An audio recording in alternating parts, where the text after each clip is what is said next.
మనము కాశీఖండం 23వ అధ్యాయం చెప్పుకుంటున్నాం. ఈ 23వ అధ్యాయం 24వ అధ్యాయంకి శివశర్మకి మోక్షం దొరుకుతుంది. ఈ రోజు మనం చెప్పుకున్నాం. అంటే శివశర్మ ఎప్పుడు నిన్న మనం చెప్పుకున్నాం, శివశర్మని బ్రహ్మలోకానికి తీసుకువెళ్ళినట్లు అక్కడ బ్రహ్మదేవుడు బ్రహ్మలోకము నుండి శివశర్మని అభిమానిస్తూ కాశీ గురించి చెప్పడం జరిగింది.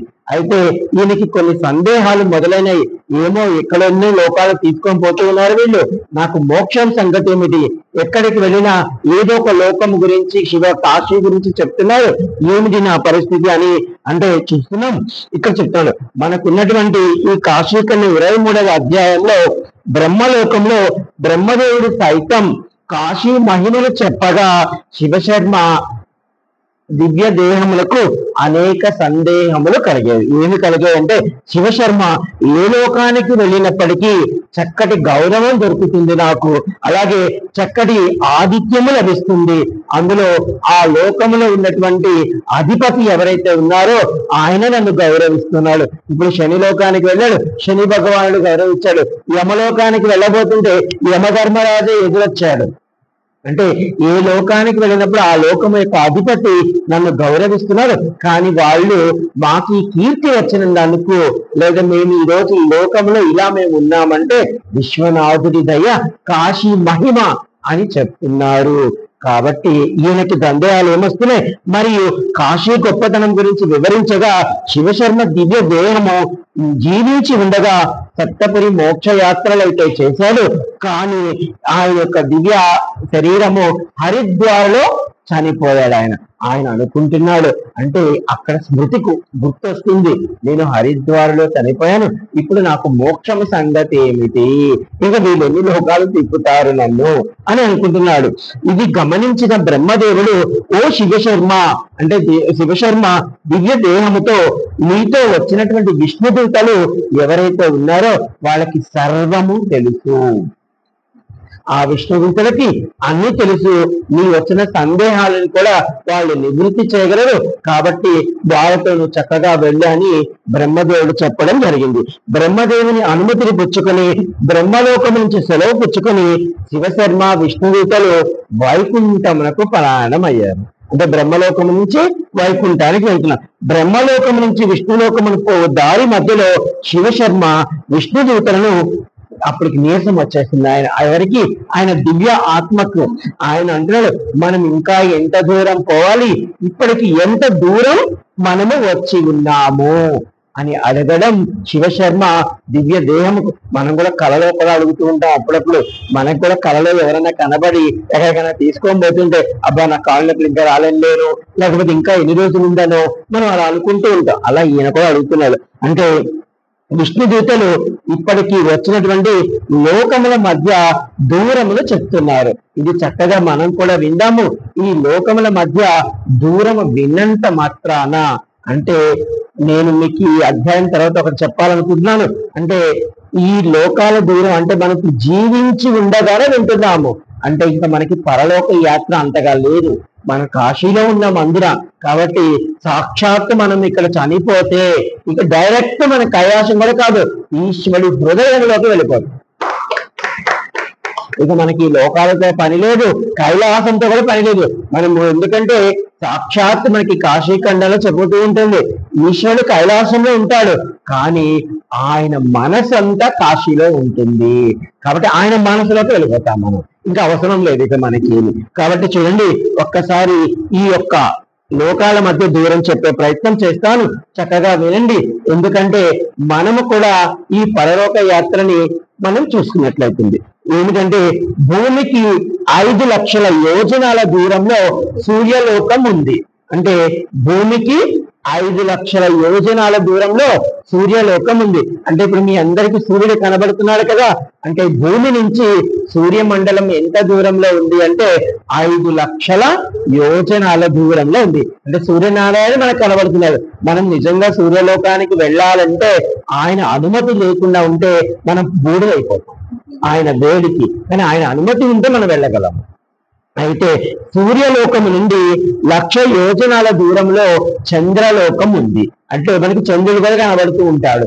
అంటే సూర్యలోకము నుండి చంద్రలోకములకి ఇంకా 1,00,000 యోజనాలు. అంటే ఇప్పుడు మనం చంద్రలోకానికి పోవాలంటే 6,00,000 యోజనాలు మనం ప్రయాణం చేయాలి. ఇది నిజంగా మానవులు చేసే ప్రయాణం అయితే కాదు. అలాగే చంద్రలోకం నుంచి 1,00,000 యోజనాల దూరంలో నక్షత్రలోకం ఉంది. నక్షత్రాలు ఆకాశంలో ఉన్నాయి కదా, వాటన్నింటిలో మనకి 27 నక్షత్రాలను కలిపి ఒక లోకంగా పెట్టి ఉన్నారు. ఆ నక్షత్ర లోకానికి పోవాలంటే మళ్ళా మనం మరొక 1,00,000 యోజనాల దూరం ప్రయాణం చేయాలి. అంటే అప్పటికి 7,00,000 యోజనాలు మనం ప్రయాణం చేయాలి. నక్షత్ర లోకం నుండి 2,00,000 యోజనాల దూరంలో బుధలోకం ఉంది. అంటే మనం బుధలోకానికి వెళ్ళాలి కదా శివశర్మ, ఈ బుధలోకం ఉంది. అంటే ఈ నక్షత్ర లోకం నుండి బుధుడు మీకు కనిపించడు. అంటే ఈ నక్షత్ర లోకం నుంచి బుధలోకానికి మనం వెళ్ళాలంటే మనకి మరో 2,00,000. అంటే ఇప్పుడు మనం బుధలోకానికి వెళ్ళాలంటే 9,00,000 యోజనాలు వెళ్ళాలి. బుధలోకము నుండి 2,00,000 యోజనాల దూరం ఉంటే శుక్రలోకానికి వెళ్ళవచ్చు. అంటే 11,00,000 యోజనాలు. మనకి శుక్రగ్రహం అప్పుడప్పుడు కనబడుతుంది. కొన్ని సమయాలలో మాత్రమే తెల్లవారుజామున శుక్రగ్రహం కనబడుతుంది. అంటే అది ఎప్పుడో ఒక 5-6 సంవత్సరాలకు ఒక్కసారి జరుగుతూ ఉంటుంది. అది అంటే ఇప్పుడు చూడండి, సూర్యుడు మనకి పెద్దగా కనబడుతున్నాడు. అంటే దీని అర్థం ఏమిటి? 5,00,000 యోజనాల దూరంలో ఉన్నాడు కాబట్టి సూర్యుడు మనకి బగబగా మండుతున్నాడు.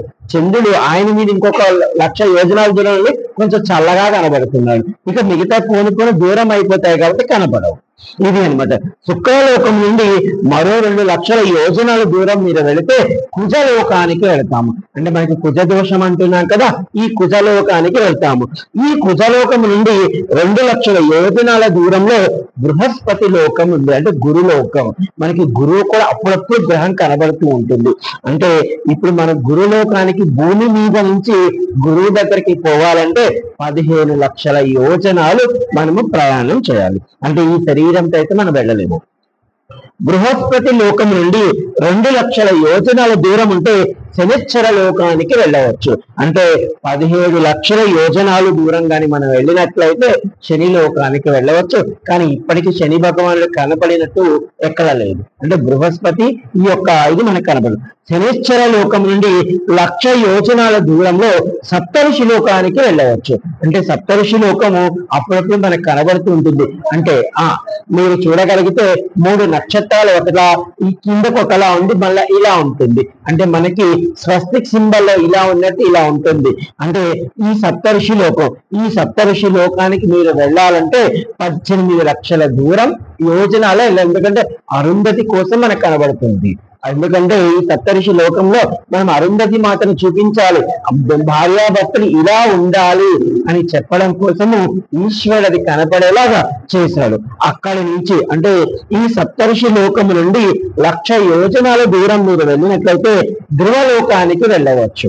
అంటే మనం ధ్రువలోకానికి వెళ్ళాలంటే ధ్రువతార కూడా కనబడుతుంది. ఎందుకంటే ధ్రువునికి ఈ విష్ణువు అనుగ్రహం ఇచ్చాడు.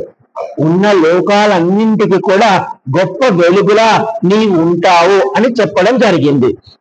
అంటే ఈ ధ్రువలోకానికి మీరు వెళ్ళాలంటే అంటే ధ్రువలోకముకి మనము 19,00,000 యోజనాలు, ధ్రువలోకం నుండి 1,000,000 యోజనాల దూరంలో ఇక్కడ చూడండి ఒకేసారిగా 1,000,000 యోజనాల దూరాన్ని కానీ మీరు వెళితే మహర్లోకానికి వెళ్తాము. మనం చెప్పుకున్న మహర్లోకంలో బ్రహ్మదేవునికి సంబంధించిన వాళ్ళ పుత్రులు ఉంటారు. అక్కడ మానస పుత్రులు ఎవరైతే ఉన్నారో వాళ్ళు ఉంటారు. అంటే మీరు మహర్లోకానికి వెళ్ళాలంటే 1,19,00,000 యోజనాల దూరం వెళ్ళాలి. అది మానవ మాత్రమే. మామూలుగా మనం మేధాశక్తితో కూడా వెళ్ళలేము, ధ్యానంలో కూడా వెళ్ళలేము అది.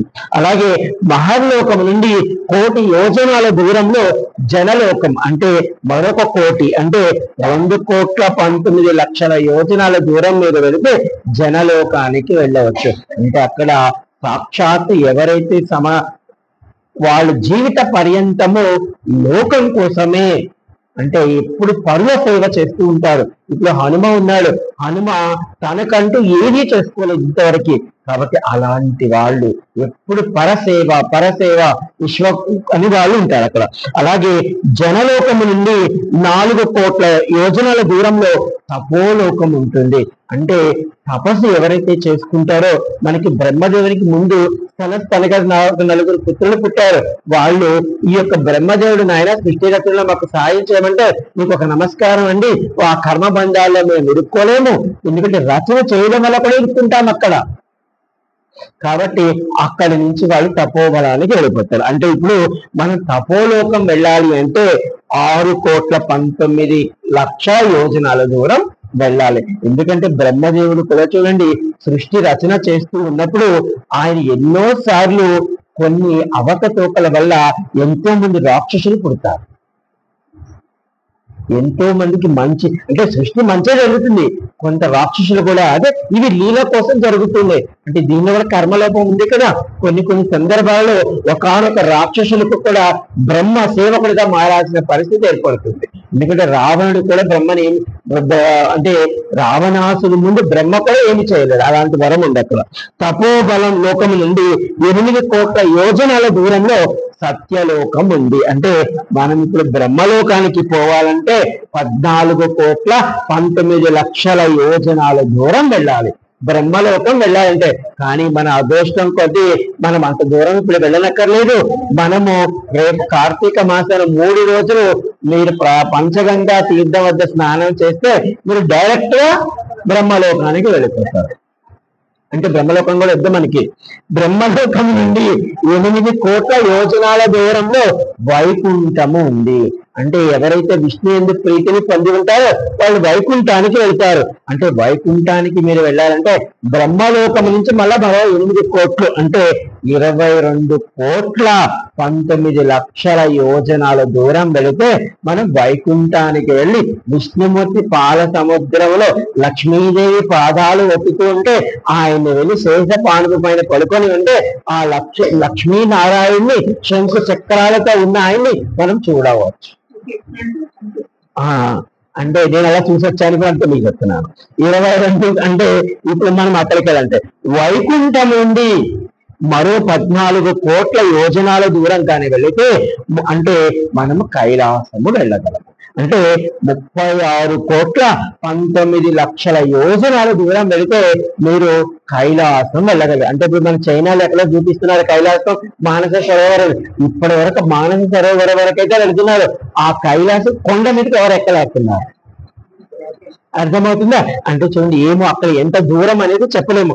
అంటే మీరు నిజంగా కైలాసం వెళ్ళాలి అంటే ఈశ్వరుని కలుద్దాము, పాపం ఏం చేస్తున్నాడు అక్కడ మా పార్వతీదేవితో, ఆవిడ అన్నం పెట్టిందో లేదో నేను పట్టుకోపోదాము, కొంచెం గాలి ఎత్తుకొని మీరు కైలాసం పోదాం అనుకున్నారు అనుకోండి 36,19,00,000 యోజనాల దూరం పోవాలి.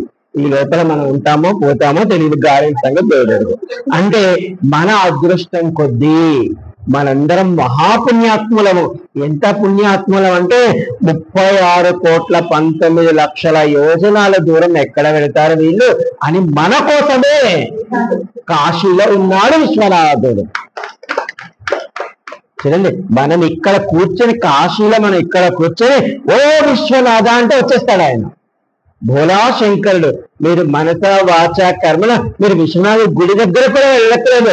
విశ్వనాథ నేను ఇక్కడ కూర్చొని ఉన్నాను, నన్ను తీసుకుని వెళ్తావా వెళ్ళవా అని మీరు మనస్ఫూర్తిగా ఒక నమస్కారం పెట్టుకున్నారు అనుకోండి, మీ దగ్గరికి వచ్చేస్తాడు ఆయన. ఇంకా నీకు చాలా చంద్రశేఖర్ 2 కూతుర్లు ఉన్నారు, ఇంకా వాళ్ళకి చాలా బాధ్యతలు ఉన్నాయి, ఆ తర్వాత తీసుకెళ్తాను ఇప్పుడే వద్దులే. కాబట్టి కొందరికి మళ్ళా మంచి మాటలు చెప్పు అని ఉంచాడు అనమాట. అంటే నిజంగా మనము ఈ క్షణం వెళ్ళిపోవాలి అనుకుంటే విశ్వనాథుడు తీసుకొని వెళ్ళిపోతాడు ఇక్కడ.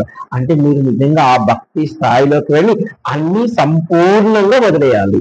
అయితే ఇక్కడ ఇది ఇప్పుడు ఈ లోకాలు ఆయనకి చెప్పారు. అంటే ఈ శివశర్మ ఇప్పుడు ఎక్కడ ఉన్నాడంటే ఈ 36,19,00,000 యోజనాల దూరం ఉన్నటువంటి వైకుంఠానికి వెళుతున్నాడు ఇప్పుడు ఈయన. చూడండి అంటే నిజంగా ఆ